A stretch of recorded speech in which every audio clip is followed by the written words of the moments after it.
I'm Leona Mandengu. Good afternoon and welcome to our midday news. Our top stories. Schools to reopen in 3 phases. Job Sikhala granted 50,000 bail. Ramaphosa takes Zim sanctions removal call to UN. Zim to manufacture on local plates. Zimbabwean dollar gains value whilst black market rate falls. Those were our headlines, and now for the news in details. Schools to reopen in 3 phases. All school classes will reopen over the next 6 weeks in 3 phases, but with smaller numbers of pupils, more teachers, and other health-related measures so that children can resume education without the risk of a spike in COVID-19 infections. The first reopening approved by Cabinet yesterday will be done in 3 stages. The 3 examination classes, Grade 7, Form 4 and Upper 6th, open on September 28 in Phase 1, as was announced several weeks ago. Job Sikhala granted 50,000 bail. High Court Judge Justice Eric Ndewere released MDC Alliance legislator for Zengeza Job Sikhala on 50,000 bail. Sikhala was ordered to surrender his passport, to report 3 times a week at St. Mary's police station, and not to post of audio or videos on social media. Because today my lawyers cannot go and make payments for the bail, so they said tomorrow early in the morning by 8 they will be at Harare court for them to pay the bail. Okay. How do you feel now? Pardon? How do you feel?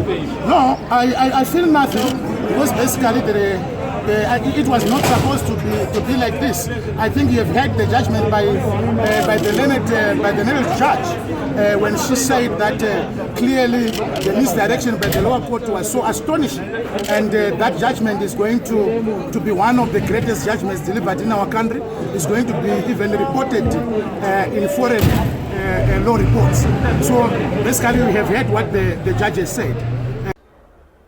Ramaphosa takes Zim sanctions removal call to UN.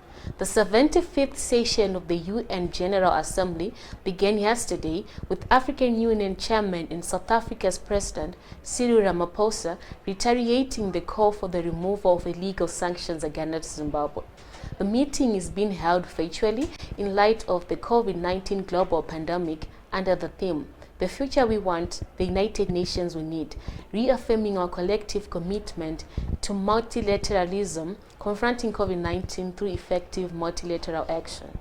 In the spirit of this new global deal, that we call on the international community and our international partners to support the rollout of a comprehensive stimulus package for African countries.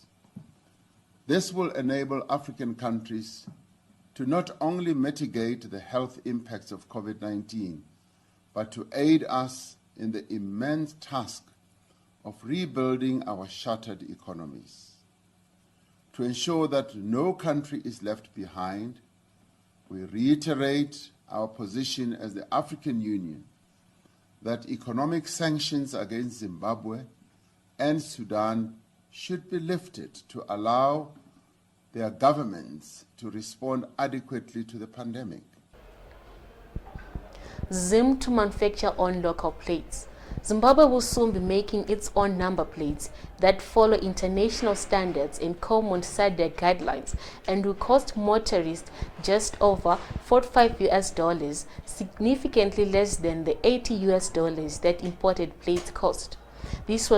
This was reviewed by Cabinet on Tuesday after approving a $1 million investment to start the process that will save around $800,000 in imports annually. $, which will result in the establishment of a plant for the local manufacturer of number plates. The project aims to ensure industrial-scale manufacturing of number plates and enable citizens to access the same at affordable cost. The number plates will be manufactured using aluminium and acrylic materials which are locally available. The selling price of one registration plate will be significantly reduced. The use of local materials will save the country's foreign currency and reduce the import bill by 56%. Currently, the country spends about 700,000 euros annually on importing number plates. Furthermore, employment will be created to the generality of Zimbabweans.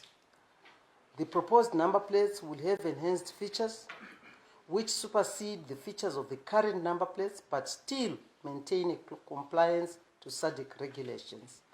The objective of this project is to design and manufacture registration number plates that meet world design standards, that use radio frequency identification, tagging to optimize the use of road space, reduce non-compliance, enhance toll and parking authentication, combat vehicle crime, and fight terrorism. The country will also be developing its own efficient and secure integrated vehicle management software system that will modernize the country's national vehicle management to world-class standards. Given its short payback period and high rate of return, Cabinet decided that the project will be funded through a venture fund. Zim dollar gains value whilst black market rate falls. The Zimbabwean dollar marginally strengthened by 0.25% against the American dollar to settle at 81 Zimbabwean dollars in the latest foreign currency auction conducted on Tuesday. The development has also taken effect on the parallel market rates, which have sort of stabilized at around 95 Zimbabwean dollars. Now for our COVID-19 update. Zimbabwe coronavirus statistics.